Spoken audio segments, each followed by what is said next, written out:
The conference room on the 42nd floor of Richardson Tower had floor-to-ceiling windows overlooking the city skyline. I'd always loved this view, ever since Dad used to bring me here as a kid, letting me spin in his executive chair while he worked on weekends.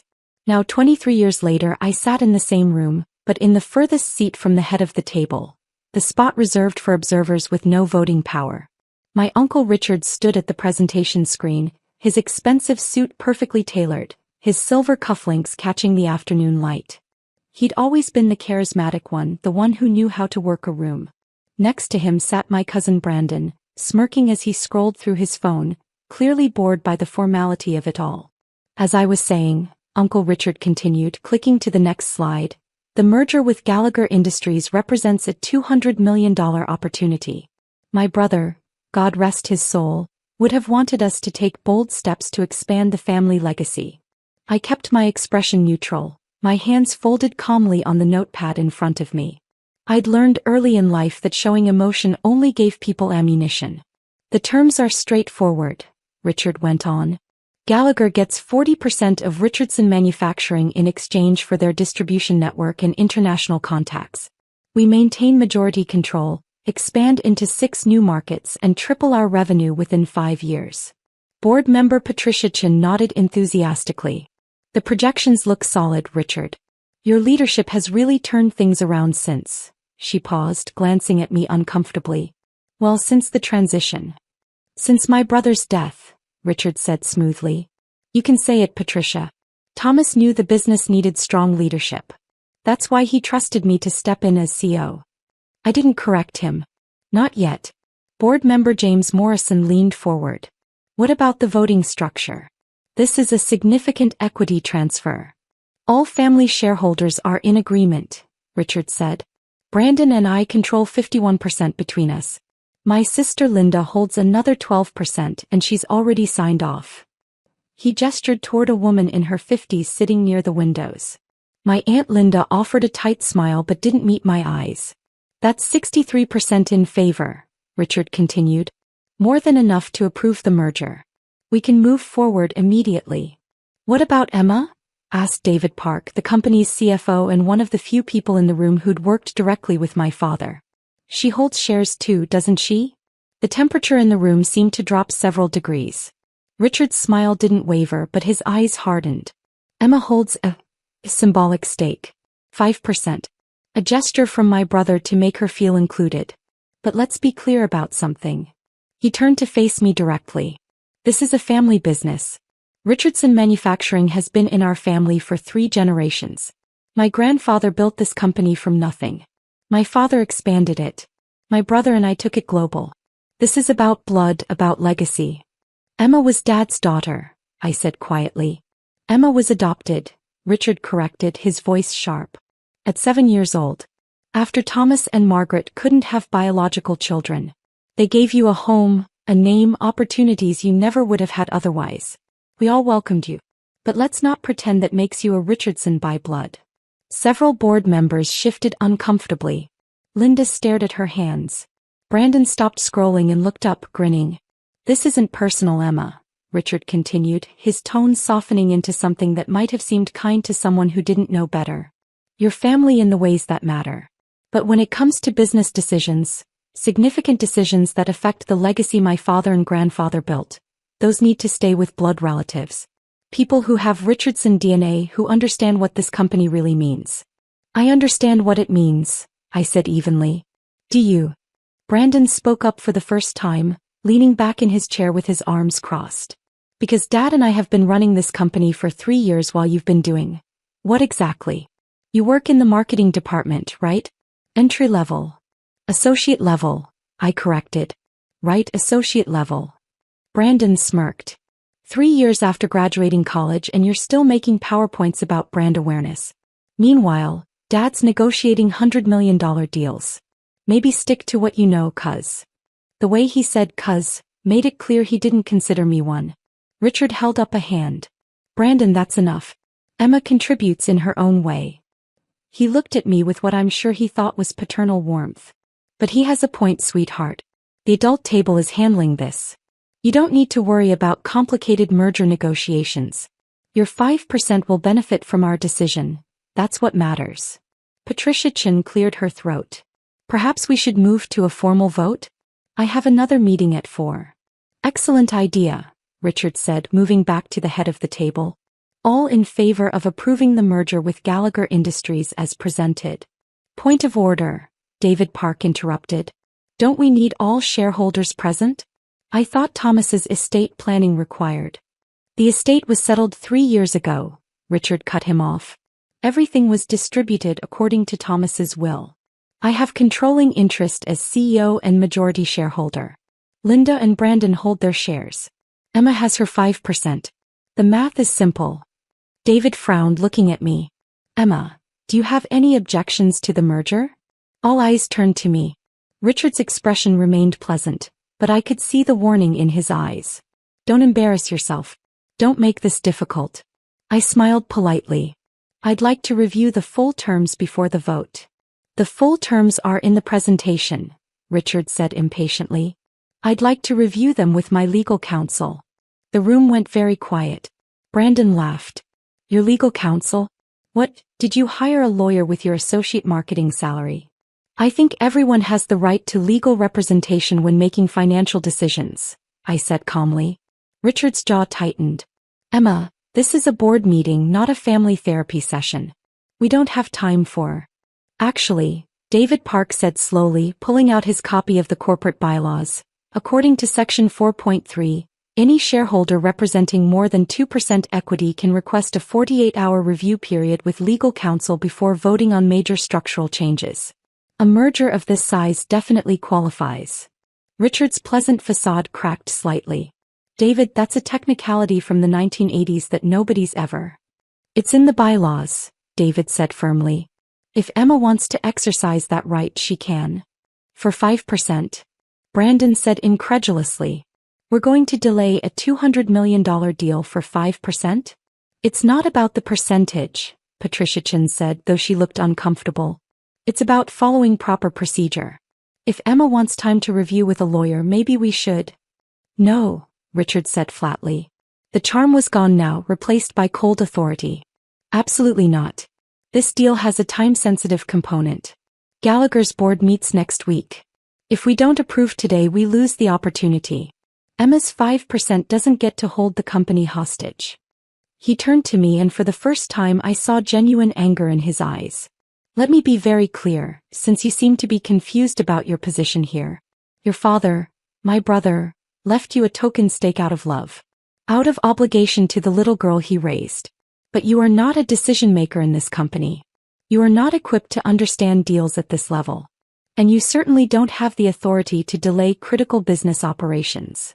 I'm not trying to delay anything, I said. I'm asking for legal review, which is my right as a shareholder. You're right. Richard's voice rose. Let me tell you about rights. My father had the right to build this company from nothing. My brother and I had the right to inherit it, to expand it, to make it what it is today.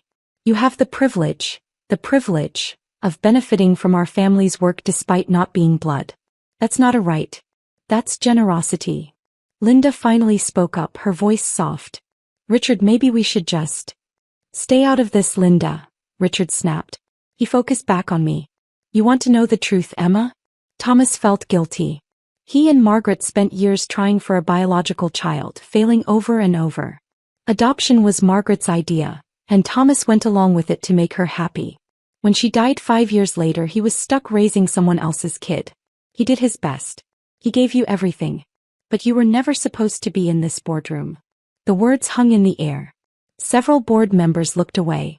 David Park's expression had gone stony. I kept my voice steady. Is that why Dad put me through Harvard Business School? Because I was never supposed to be in a boardroom. He put you through Harvard because that's what good parents do, Richard said. It doesn't mean you belong at this table making decisions about the family company. You got your degree, you got your job, you got your token shares. Be grateful and step aside. Brandon leaned forward, energized by his father's anger. Look, Emma, nobody's trying to hurt your feelings. But facts are facts. You're not a real Richardson. You don't have the history, the blood, the understanding of what this company means to our family. Dad's right. You should be grateful for what you have and let the actual family handle the business. The actual family, I repeated softly. Yes, Richard said. The actual family. The people who built this. The people who have Richardson blood running through their veins. That's how family businesses work, Emma. Legacy passes through bloodlines. That's not cruel, it's just reality. I nodded slowly, reaching for my phone. I understand. Good, Richard said, relief flooding his features. Then we can move forward with the vote. Actually, I said, typing a quick message, I'd still like my legal counsel present. Richard's face flushed red. Did you not hear anything I just said? We are voting now. Your 5% doesn't get a veto. This is happening. I heard everything you said about blood and legacy and who the real family is. I looked up from my phone. That's exactly why I want my lawyer here. Your lawyer isn't going to change mathematics, Brandon said. We have 63%. You have 5. Even if you vote no, you lose. Then what's the harm in waiting 15 minutes? I asked. Richard slammed his hand on the table. Because I am the CEO of this company and I am telling you that we are voting now. This is my boardroom, my company, and you do not get to. The conference room door opened. My lawyer, Margaret Chin, no relation to board member Patricia, walked in carrying a leather briefcase. She was in her 60s, with gray hair pulled back in an elegant bun and the kind of quiet authority that comes from 40 years of corporate law. Behind her came 2 more people. James Rodriguez from Whitmore and Associates, one of the city's top M&A firms, and Catherine Park from the Securities and Exchange Commission's regional office. The room went completely silent. Good afternoon, Margaret said pleasantly. I apologize for interrupting. I'm Margaret Chin, representing Emma Richardson. These are my colleagues James Rodriguez and Catherine Park, who are here to observe the proceedings. Richard stared at her. This is a private board meeting. With SEC implications given the merger's size and structure, Catherine Park said, opening her tablet. We have the right to observe any vote on structural changes exceeding $50 million in publicly traded companies. We're not publicly traded, Brandon said. You have corporate bonds on the open market, James Rodriguez said. That triggers certain oversight requirements. We're just here to ensure everything is above board. He smiled. No pun intended. Richard's face had gone from red to pale. Emma, what is this? Legal counsel, I said simply. As is my right under Section 4.3. Margaret Chin walked to the table and set down her briefcase. I've reviewed the merger proposal with Gallagher Industries. Very interesting terms. I have a few questions before any vote proceeds. We've already discussed the terms extensively, Richard said, his voice tight. This is a formality. The vote is happening. The vote will happen when all shareholders are properly informed, Margaret said. He pulled out a document. Mr. Richardson, you stated that you control 51% of company shares between yourself and your son, correct? That's correct. And you stated that this gives you majority control, making Emma's 5% essentially symbolic? Yes, Richard said impatiently. The math is simple. 51 beats 5. Indeed, Margaret said. Math is important. Let me ask you something. When was the last time you reviewed the complete shareholder registry? Richard frowned. What? The shareholder registry. The official document listing all ownership stakes in Richardson Manufacturing. When did you last review it? I don't need to review it, Richard said. I know what I own. Brandon and I have 51%. Linda has 12. Emma has 5. That's 68% accounted for. The remaining 32% is split among executive shares and legacy grants to former partners. Actually, Margaret said, pulling out another document, that's not quite accurate. She laid the paper on the table. This is the current shareholder registry, certified by the state this morning. Would you like to review it or shall I summarize? David Park leaned forward, his expression suddenly very interested. Patricia Chin had gone pale. What is this? Richard demanded. The truth about share distribution, Margaret said calmly. Let's start with your stake, Mr. Richardson. You currently own 18% of Richardson Manufacturing. The room erupted. That's impossible. Richard shouted. I own 41%. Thomas and I split the majority stake when Dad died. You did, Margaret confirmed. In 2008 you and Thomas Richardson each held 41%. However, in 2011, you sold 23% of your stake to secure a loan for a real estate investment in Florida. That investment failed and the shares were sold to cover your debt. Richard's mouth opened and closed. Those were bought back. Thomas bought them back. No, Margaret said. Thomas purchased them but not for you. He purchased them as part of a trust structure. Those shares were never returned to your name. Brandon stood up. This is bullshit. Dad, tell them. Brandon, Margaret continued, you hold 10% inherited from your mother. That part is accurate. Which means between the two of you you control 28%. Not 51. Linda has 12%, Richard said desperately. That's 40% total. Linda has 8%, Margaret corrected. 4% was transferred to charity in 2019 as part of an estate planning strategy. I have the documentation here. She pulled out more papers. Linda wouldn't meet anyone's eyes. David Park was smiling now. So the Richardson family controls 36% total? The Blood Richardson family, as Mr. Richardson so eloquently put it, controls 36%, Margaret confirmed. Which means they do not have majority control. Which means this merger cannot proceed without additional shareholder approval. Richard's hands were shaking. Where are the other shares? The executive grants, the legacy partners, we can get their votes. Most of those were consolidated over the years, Margaret said. Various buybacks and restructuring. The current registry is quite simple actually. She pulled out the final document, the official shareholder certification, and laid it in the center of the table. I watched Richard's face as he read it. Watched the exact moment he understood. No, he whispered. Yes, Margaret said. Emma Richardson holds 67% of all outstanding shares in Richardson Manufacturing. The silence was absolute. Catherine Park from the SEC leaned forward. 67%? That's a controlling interest. That makes Ms. Richardson the majority shareholder, Margaret finished. The ultimate decision-maker on all major company actions including mergers.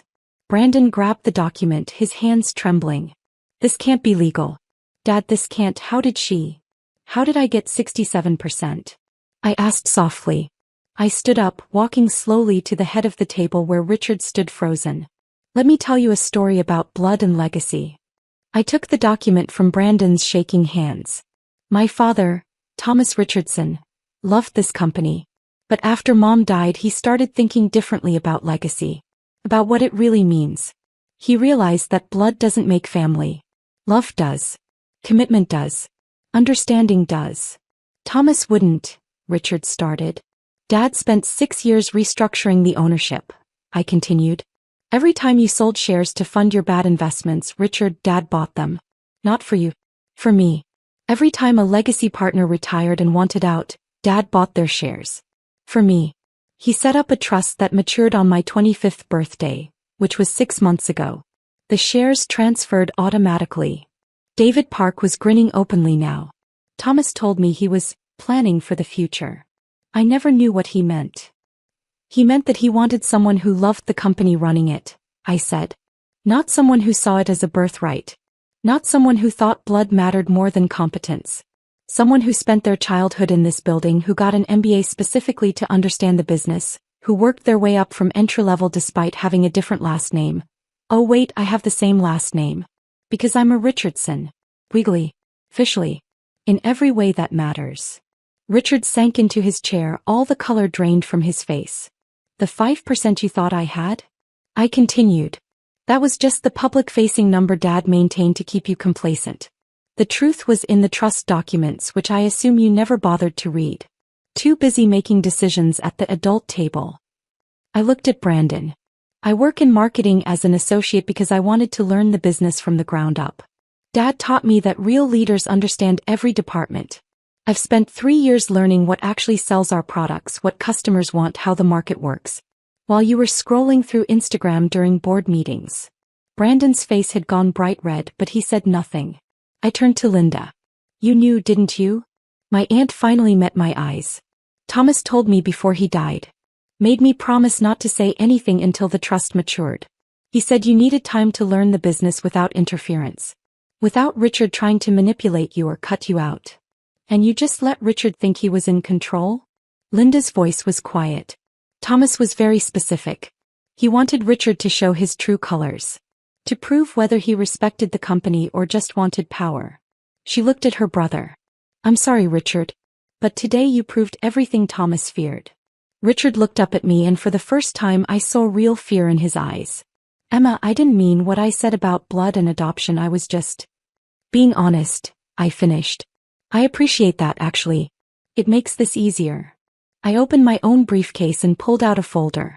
The merger with Gallagher Industries is rejected. The terms are terrible.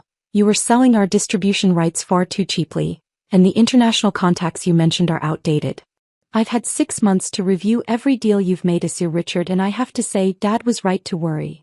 James Rodriguez pulled out his own documents. Ms. Richardson has asked me to review potential restructuring options. We have several recommendations regarding leadership changes. Richard stood up so fast his chair fell backward. You can't fire me. I'm family. I'm your uncle. You just spent 20 minutes explaining that I'm not really family, I said calmly. That this business should stay with blood relatives. That I don't belong at this table. I smiled. So by your own logic, you should respect the majority shareholder's decision, regardless of family relationships. It's just business, right? Emma, please.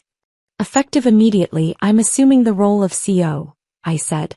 Richard, you're being moved to senior advisor, non-voting position.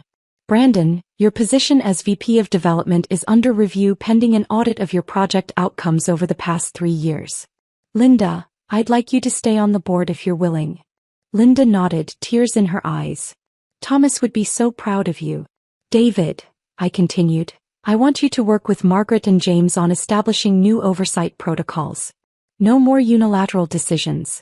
Every major action gets proper review. David Park was beaming. Absolutely.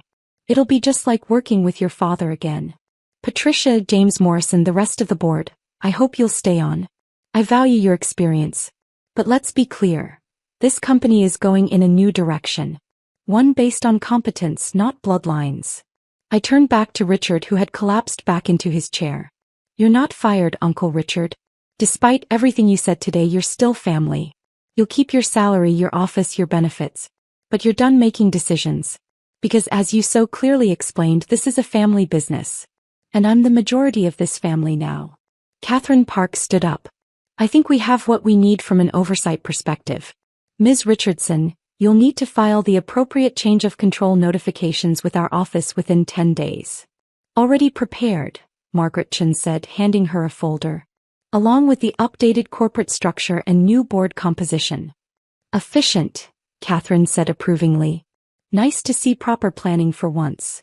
She nodded to me. Congratulations, Ms. Richardson. Good luck.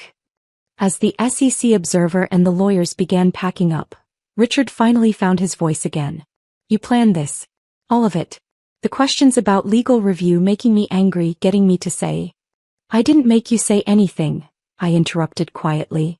I gave you the opportunity to treat me with respect, to include me in the decision-making process, to act like family. You chose to talk about blood and legacy and who really belongs. Those were your words, Uncle Richard. Your beliefs. I just let you express them in front of witnesses. Brandon slammed his fist on the table. This is revenge. You're punishing us for 3 years of condescension? For being called an adopted kid, like it's an insult? For being excluded from meetings and decisions? I shook my head. No, Brandon. This isn't revenge. This is responsibility. Dad left me 67% because he trusted me to run this company properly. Everything I'm doing is about protecting Richardson Manufacturing, not punishing you. Bullshit, Brandon spat. You're loving this. Finally getting to be in charge, getting to... Brandon, David Park said sharply, I suggest you stop talking. Ms. Richardson has been extraordinarily generous in not terminating your employment entirely. The project audit she mentioned? I've been keeping records. Your development initiatives have cost the company $8 million over 3 years with a return of less than $200,000. If she wanted revenge, she'd have security escort you out right now. Brandon's mouth snapped shut. I gathered my materials. We'll have a full board meeting next Monday to discuss the new strategic direction. I expect everyone to review the materials I'll send this weekend. We have a lot of work to do to fix the damage from the past 3 years. Damage? Richard said weakly. I increased revenue by 40%. You increased gross revenue by cutting quality control, outsourcing key manufacturing, and underpaying staff, I said. Net profit is up 12%, but employee turnover is at 60%. We've had 3 product recalls and customer satisfaction scores have dropped 28 points. I've spent 6 months analyzing every metric, Richard. Dad built this company on quality and reputation. You've been sacrificing both for short-term gains. David Park nodded. Thomas always said sustainable growth beats quick money. Which is why the new strategy focuses on rebuilding quality, investing in staff development, and establishing long-term partnerships instead of quick mergers. I looked around the table. Richardson Manufacturing was built on the idea that if you make the best product and treat people well, success follows. We're going back to those principles. I picked up my briefcase and walked toward the door. Margaret Chin fell into step beside me. Emma, Richard called out. His voice was broken. Please. I'm sorry. I didn't mean what I said about you not being family. You're family. You're my niece. I thought. I stopped and turned back. You thought what, Uncle Richard? That you deserved control because of your DNA? That adoption made me less than. That Dad's love for me was just obligation. He couldn't meet my eyes. Here's what I think, I said softly. I think Dad knew exactly what he was doing. He gave you 3 years as CEO to prove yourself. 3 years to run the company, make decisions, show leadership. And at the end of those 3 years he had a trust set to transfer majority control to me. That wasn't coincidence, Richard. That was a test. One you just failed spectacularly. I walked back to the head of the table and looked at each person in turn. My father chose me. Not because of blood. Not because of obligation. Because he believed I understood what this company should be. He was right. And over the next 5 years I'm going to prove it. By running us into the ground? Brandon muttered. By bringing us back to what we were meant to be, I corrected. A company that values people. All people. Regardless of where they came from or what their DNA looks like. Margaret Chin smiled. Ms. Richardson, we should discuss the filing timeline. Of course. I nodded to the board. Thank you all for your time. Monday 9 a.m. Please don't be late. As I walked out of the conference room, I heard Richard say something to Linda. Her response was clear. She's more Thomas's daughter than you'll ever be his brother. The door closed behind us and I let out a long breath. You okay? Margaret asked. I'm fine, I said. And I was. 3 years of preparation, 6 months of planning, and 1 perfectly executed reveal. Dad would have appreciated the strategy. The look on his face when you said 67%, Margaret said, chuckling. Priceless. Dad always said the best business moves are the ones your opponent never sees coming. We walked to the elevators. Behind us, through the glass walls, I could see the board members still sitting in stunned silence. Richard had his head in his hands. Brandon was pacing. David Park and Patricia Chin were looking at documents. My phone buzzed. A text from Linda. Your father would be so incredibly proud. Welcome to the adult table. I smiled and put the phone away. 42 floors up, overlooking the city my father loved, in the building he'd built from his grandfather's dream. Richardson Manufacturing. A family business. And I was family. In every way that mattered. The elevator doors opened and I stepped inside. Tomorrow the real work would begin. Restructuring. Quality improvements. Staff investments. Building the company back to what Dad had envisioned. But today I'd proven that legacy isn't about blood.